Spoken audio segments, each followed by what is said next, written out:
Hello and welcome to my channel. I want to talk to you about French folk song today. You all know the song, right? I love teaching this song for several reasons, and that's what I want to talk to you about today. There are certain songs that in a beginner experience that you need to really slow down and spend a good amount of time on them, because they're just rich with things to talk to your kids about. And so one of them is this. And I'm not pointing any fingers at anybody, okay? Because I include myself on part of this. One problem in at least Smith books that I use when I'm in the classroom is that they don't have enough compound meter tunes in them. And you can play compound meter and slowly, believe it or not, but still have that sense of pulse with compound meter, right? So what do I mean by that? Well, so many songs are just, they're in twos or multiple of twos, which is simple meter. Bum bum bum bum ba da ba da ba ba yum bum bum da ya da bum bum dee da da. We're dividing the beat into twos. And not enough do we divide the beat into threes and make it compound meter.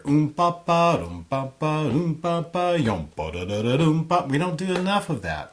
And so consequently, when the kids get older and all of a sudden we're expecting them to be able to do, something in 6/8 or waltzes or stuff like that, they kind of struggle with that because they just did not have enough experiences. So thank you, Professor Gordon. We need this reminder, right? Music learning theory, we need this reminder that we need to be giving them these experiences early. And it's not hard. That's kind of the funny part about it. It's not that hard. It might be kind of hard to find enough tunes to fill that. And that's maybe something that I need to explore a little bit more. But French folk song is one of them. Now, in my favorite book, they do this in simple meter. They go click, click, click. This is simple meter because I'm feeling the pulse there. But you can still go slow or slow enough and feel this 1, 2, 3, here we go.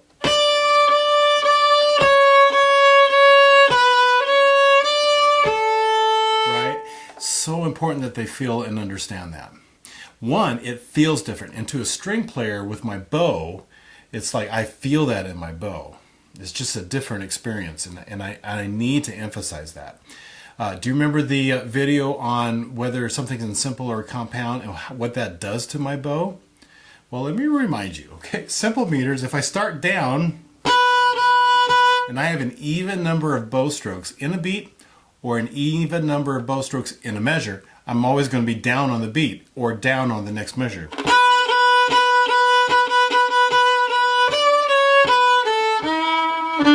Right? Always. If I'm in compound, and I just feel like the pulse of it, right? And I'm using quarter notes, for example, in something that would be 3/4, but it's fast enough, or eighth notes in 6/8. There's an uneven number of bow strokes on the beat. And so that means my bow alternates, and I really got to feel this. Down, up, down, up, down, up, down, right? So I feel that in my bow, and that's so important. It's really important for your kiddos who really kind of struggle with rhythm, and then if they're with a class and they're bowing right, at least they're getting something right, and it's encouraging to them. But it's confusing if they don't understand what's going on there. And so this is why compound meter is really important. And this is why I like taking French folk song and I don't even present it to them in a simple meter. Matter of fact, even things like in cut time, I don't present it as 4/4, slow it down to 4/4. I keep it into 2 because it feels different in 2. Because eventually I want it to be in 2. I just do it super slow in 2, right? A waltz, I never drop that into 3. It's in 1. 1, 2, 3, 1. You can play very slow and still feel that pulse, because that's how our bow feels, and that's how ultimately the thing's going to feel when we speed it up. Make sense? So that's what I do with French folk song. That's the number one reason I love this song, is to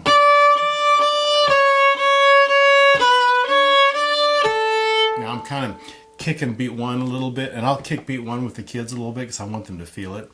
And you can take that little kick out eventually, but that's the point. Okay. Number 2 reason, a very close number 2 reason. Do you remember how motivating it was to have a song memorized? Maybe you forgot, but the first time you really memorize something, it's very cool. It makes you sit up a little bit taller and, oh, I can play that. And just from memory, you can just play it because you know it, and you know it so well. French folk song can be that song for those kids because it's very, very memorable. The other reason I love teaching this and I love teaching memorization is that there are things that I want you to do to understand, and as soon as you latch onto them, it's like you take a really big problem and it's like little bits and pieces, and then you figure it out. Good teaching takes a massive problem and breaks it into little bite-sized pieces and then puts it all back together for kids. And that's exactly what this is. So how do I do that? Well, help them understand it basically is a scale at the beginning. A scale. Here we go. D, C sharp, B. Now there's a little doohickey. I'll get to that in a minute. And then keep going on the scale. F sharp, E, D. Right? That's basically a scale. Just figure out the little doohickey part.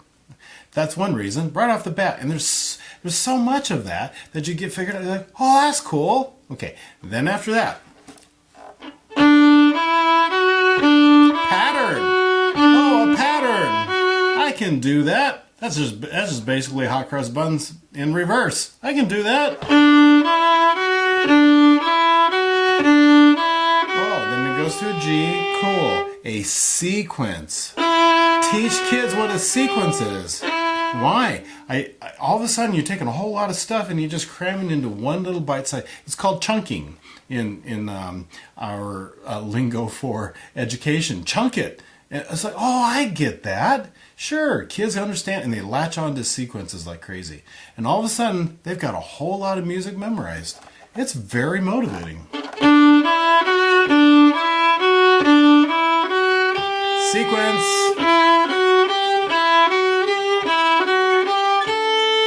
Oh, cool. Now what is this? Scale. With another doohickey. That's an easy doohickey. And then it's a scale. Man, oh, it's so cool, and it's so motivating for them. All right, so 2 really great reasons for teaching this. Compound meter, and it's an easy tune to memorize. All right, we're gonna play this together. Here we go. Basses, you are in 3rd position on the D string. The rest of us are just starting on the A string, D, okay? You ready? Oh, 1, 2, 3, here we go.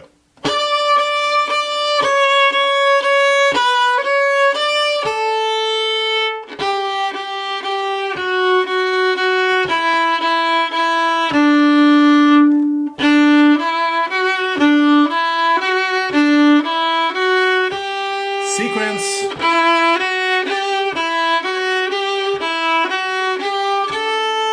Shift. Basses. Scale. Oh, what a great song. And when you have that kind of energy with kids and that kind of excitement, like, oh, we're going to learn a great one right now. This is like a classic. You all need to know this. You need to know it really well. Listen, play it from memory from your concerts.